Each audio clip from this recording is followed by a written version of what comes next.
Fala pessoal, um assunto que está muito em pauta aí, continuando nossa série de alguns vídeos aqui ajudando a esclarecer algumas coisas para vocês sobre Covid-19, é a história de testar em massa, né? Todo mundo fala, tem que ter muito teste, tem que testar em massa, senão não tem como fazer lockdown vertical, fazer o isolamento parcial, né? Não tem como usar hidroxicloroquina se não testar em massa, enfim. Tem uma discussão enorme sobre isso, só que eu não sei se é claro para todo mundo os diversos motivos de testar em massa, não é só um não. É importante que você tenha isso em mente, porque eu acredito que a gente está desperdiçando muito esforço onde não deve, nessas discussões políticas e em torno de polêmicas de hidroxicloroquina e tal, né? Porque isso gera mais mídia, mais engajamento, mais comentários, etc, né? Mas o foco da discussão tem que ser outra coisa, como eu falei ontem nos stories, o foco da discussão nossa deveria ser nossa classe política, nossos representantes tanto do executivo, quanto do legislativo, quanto até do judiciário também. Quando eu digo executivo, legislativo e judiciário, é ministros, presidente, governadores, prefeitos, etc., chegassem num acordo de um plano claro, né, de como que vai ser feito o estudo, né? Porque fica nessa briguinha política, fazendo campanha antes da hora, no momento errado, e não foca em resolver o problema, né, cara? Nós já passamos 2, 3 meses de pandemia e até agora a gente não tem um plano claro e um acordo entre todo mundo. Isso é um absurdo, né? Mas enfim, vamos falar hoje do teste em massa e até agora também nada, né? Ministro Mandetta falou que ia chegar a 20 milhões de testes e nada. Ministro Taik, ou Taik, sei lá, falou que ia colocar 40 milhões de testes, nada, né? Eu sei que existe limitação de aprovar, de logística, de orçamento, que tá todo mundo com medo, de Ministério Público, etc. Mas nada, né, de colocar em prática e fazer acontecer a coisa, né? Então isso é muito grave. A gente é um dos países que menos testa do mundo, e vocês vão entender qual que é o problema disso aqui. Lembrando mais uma vez que toda vez que a gente fala de Covid, né, é importante frisar a data, porque tudo muda todo dia. Então hoje, dia 19/5, 19 de maio aqui, né? Então, eu elenquei aqui alguns motivos. Primeiro motivo principal aqui, um dos principais motivos, né?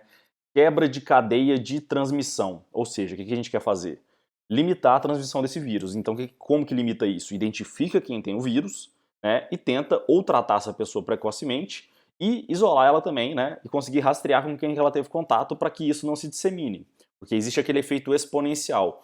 Uma pessoa infecta duas, que essas duas, cada uma infecta duas, vai para 4, que vai para 16, e isso vai se multiplicando numa curva que ela não é linear para cima, ela é exponencial, ela faz uma curva para cima, né?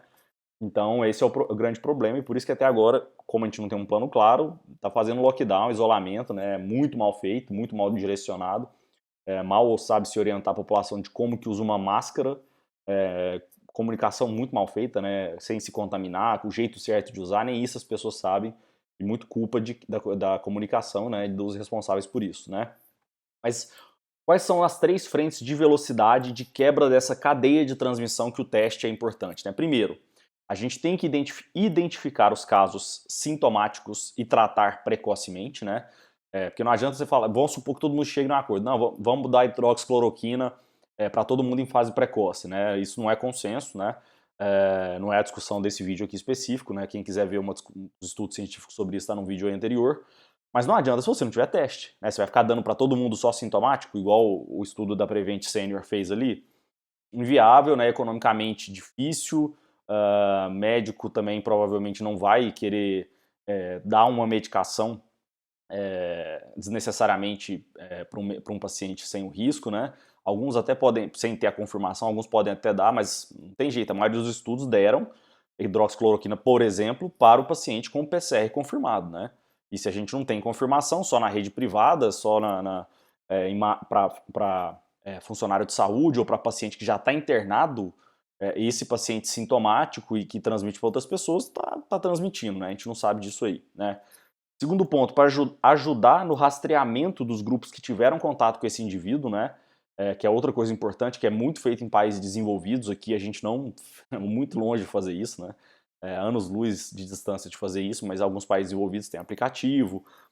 Tem uma história de um analista da XP que chegou em Hong Kong, de um país de fora, colocaram ele num hotel 2 semanas de quarentena, depois ele saiu com uma pulseirinha para saber onde ele tá, enfim, são coisas que num país ocidental é mais difícil porque leva-se em conta algumas coisas de privacidade, meio ditatorial do ponto de vista de algumas pessoas, essas coisas assim. Mas enfim, ter o teste é importante para saber, pelo menos eu sei as pessoas que eu tive mais contato próximo, porque não é simplesmente contato, né? Existe uma regra ali de 15 minutos conversando com essa pessoa, esse tipo de coisa, né? Pelo menos isso eu sei com quem que eu tive contato, e essas pessoas seria importante testá-las também, né? Para ver se ela também já está com vírus, se ela tem que começar a se tratar precocemente, se ela tem que se isolar, né, sair do trabalho, esse tipo de coisa, né? E consequentemente dessas duas coisas, identificar e rastrear quem teve contato, fazer o isolamento de quem está infectado de fato, né? Se você não tem teste, você não sabe quem que você vai isolar ou não e quem que você pode deixar voltar para o trabalho, né? Tudo isso, tá? Segundo motivo, base de informações para estudos, né? Mais evidências e menos suposições. Essa é a função, para mim, principal aqui do teste, né? Uma função em termos coletivos mais importante do que em termos individuais, né? Coletivos públicos, né? Para a população como um todo. É uma função maior do que só identificar e isolar os casos, né? Porque quais são as coisas que a gente tem que monitorar? A gente não tem resposta ainda porque a gente não tem teste. Isso aqui é tudo que a gente tem até agora é só chute. Sem teste não tem como estudar nada disso aqui, né? Qual que é a progressão epidêmica de fato? A gente está vendo a curva de crescimento aí que é muito subestimada e chutada. A gente não sabe de fato o número de casos, número de mortes certinhos, principalmente notificação de casos infectados e não de mortes é muito subnotificado, né? É mais do que de mortes, como eu já falei em outros vídeos anteriores. Em geral, estima-se que o número de infectados é 10 a 15 vezes maior do que o que a gente tem, por falta de teste, e o número de mortes deve ser de 50 a 60% maior pelo Covid do que o que a gente tem de dados, porque também não testa todos que vieram a óbito, né? Mas testa-se muito mais quem veio a óbito, que a pessoa chegou a internar, aí já autoriza o teste, enfim, essas coisas assim, né? Como o vírus se comporta em diferentes climas, a gente não tem essa resposta ainda, né? Tem gente que no início falou que ele não ia se comportar, ia infectar menos em climas mais quentes, em países de hemisférios ali mais perto do centro da Terra, que são mais quentes, tipo o Brasil, que no verão ele não espalharia tanto, igual a maioria das outras influenzas e vírus gripais, tipo H1N1, SARS, etc., né? Que são mais preocupantes no inverno, a gente ainda não tem certeza disso. No início falou que era, depois falou que não era, agora já está falando que é de novo, enfim, tudo chute, né? Sem teste é chute. Como o vírus se comporta em diferentes grupos populacionais, né? Então, tanto em idade, quanto em sexo, quanto em raça, quanto em classe econômica, classe A, classe B, classe C, classe D, enfim. É importante saber isso, a gente não sabe. Por enquanto a gente tem meros chutes de que vai ser pior em classes menos desenvolvidas, por conta de aglomeração, que ficam várias pessoas dentro do mesmo cômodo, não tem como separar em outros cômodos da casa ou em outros imóveis até, né? Pelos estudos que a gente tem, que ainda são poucos, parece que realmente homem, idoso e da raça negra não se sabe muito bem porque também tem um risco maior, tem uma mortalidade maior, né? Mas por enquanto ainda dados fracos, né? E monitorar a natureza e possíveis mutações desse vírus, né? Por enquanto a gente não tem, a gente sabe que vírus é um tipo de micro-organismo que muta muito, por isso que todo ano a vacina para as cepas do mesmo vírus do ano anterior, ela muda, ela é diferente, por isso que você toma vacina todo ano, né? Geralmente para gripe, porque a cepa muta, né? E se a gente não tiver essa questão de testagem toda sendo feita e monitorada e vendo se realmente não está tendo uma infecção fora da curva, a gente não sabe se está havendo uma mutação antes da hora ou depois da hora, né? E evitar mais internações, né, que é a questão de dinheiro público mesmo, que a conta não fecha, principalmente para um país subdesenvolvido igual o nosso, né? A gente não tem espaço fiscal para isso, né? Dívida pública já crescendo bastante. Então, só para vocês entenderem como que é a conta aqui mais ou menos hoje em dia, tá? E aí, porque o que vem nessas internações? Tem custo, capacidade de atendimento e risco, né?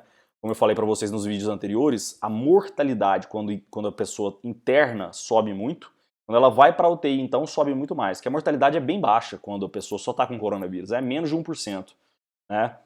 Provavelmente porque a maioria dos que tem não estão notificados, né? A maioria cura espontaneamente, graças a Deus, mas isso é um problema, porque você espalha para mais pessoas porque você não sabe que você está com vírus, ou você não teve grandes sintomas para você se preocupar, né?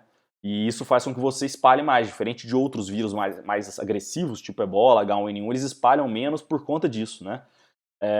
Então, a gente tem que ter capacidade de atendimento para todo mundo, quem precisar de internação, quem precisar de UTI, quem precisar de respirador, tem risco, né? A gente tem que tentar evitar que essas pessoas vão para o hospital ou vão para UTI, né?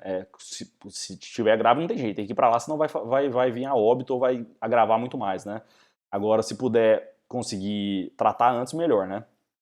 E isso tem muito custo. Só para vocês terem uma ideia de custos, número de leitos de UTI que tem no Brasil hoje, tem 15,3 mil no SUS e 16,7 mil mais ou menos no sistema privado. E o Ministério da Saúde autorizou a habilitação de mais 2.450 leitos para atendimento exclusivo do Covid.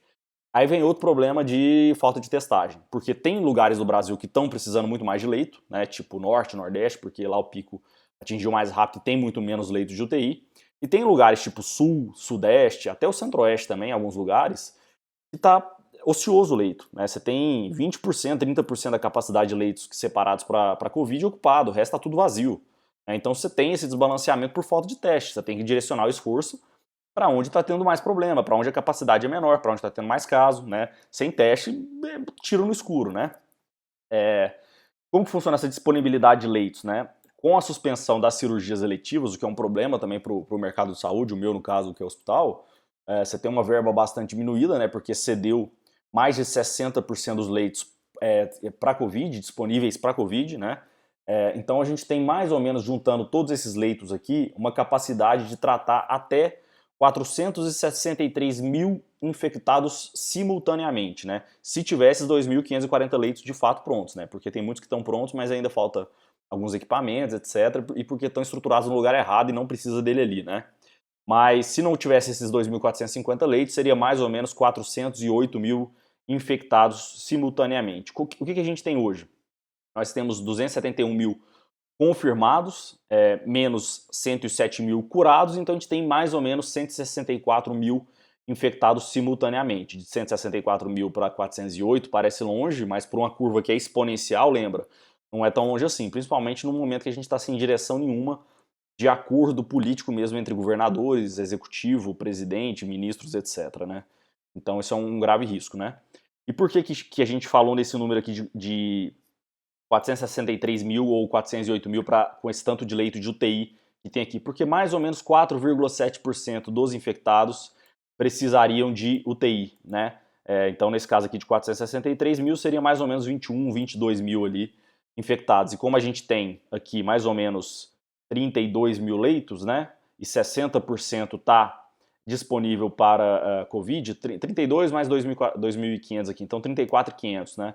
Dá mais ou menos 60%, dá esses aqui 21 mil, mais ou menos, aqui 22 mil leitos, né? Então, como eu falei, do total de 34 mil e poucos leitos, com esses aqui, né? Que ainda também não é certo isso daqui, seria mais ou menos isso daqui possível para tratar. Olha o tamanho do custo disso aqui. Em média, o custo médio de diária de UTI de um paciente, no Covid maior, eu já vou falar disso aqui, é R$ 1.934 por dia por paciente, né? Ou seja, R$ 1.934 vezes 21.700 e poucos leitos seria um custo de 42 milhões por dia nesse momento que você chegasse na capacidade máxima, né? Sem contar o que já gastou-se para trás, né? Ou seja, um custo de 1,27 bilhão de reais por mês. Né? Todo mês isso aí, se a gente não frear essa curva da maneira adequada, né? E observações adicionais aqui, que o uso de EPIs, que é aquela touca, máscara, luva, capote descartável, etc., bota, um monte de coisa, é muito maior no Covid. Então, provavelmente, esse custo não é só R$ 1.934. Só quem está trabalhando em UTI e hospital tratando o paciente com Covid sabe o tanto de EPI que usa. E, além disso, também não contabiliza funcionários afastados, internados ou até falecendo, né? Graças a Deus, o índice de internação e falecimento é baixo, mas afastados é alto, né? Porque está em contato ali o tempo inteiro, equipe de enfermagem, médico, fisioterapia, fonoaudiologia, etc., né? E cada um desses que se infectar vai ficar 14 dias afastados e isso é mais um custo enorme para o sistema de saúde, né? E não está contado dentro dessa conta aqui, né? Como que a gente está de testagem no Brasil hoje? Hoje a gente prioriza só casos graves com suspeita, então o paciente já chegou a internar, né? Senão não testa, tá? Porque só de suspeita você manda ficar em casa, manda nem ir no hospital, né? E profissionais de saúde. Então, profissionais de saúde, qualquer sintomazinho ali, a gente já está testando. Se ele for ali, tiver em algum lugar, hospital de campanha, etc., testa-se mais vezes também, enfim. Mas muito baixo, né? Muito baixo. Número de testes diários, a capacidade dizem que está em torno de 15, 20 mil por dia que está sendo testado.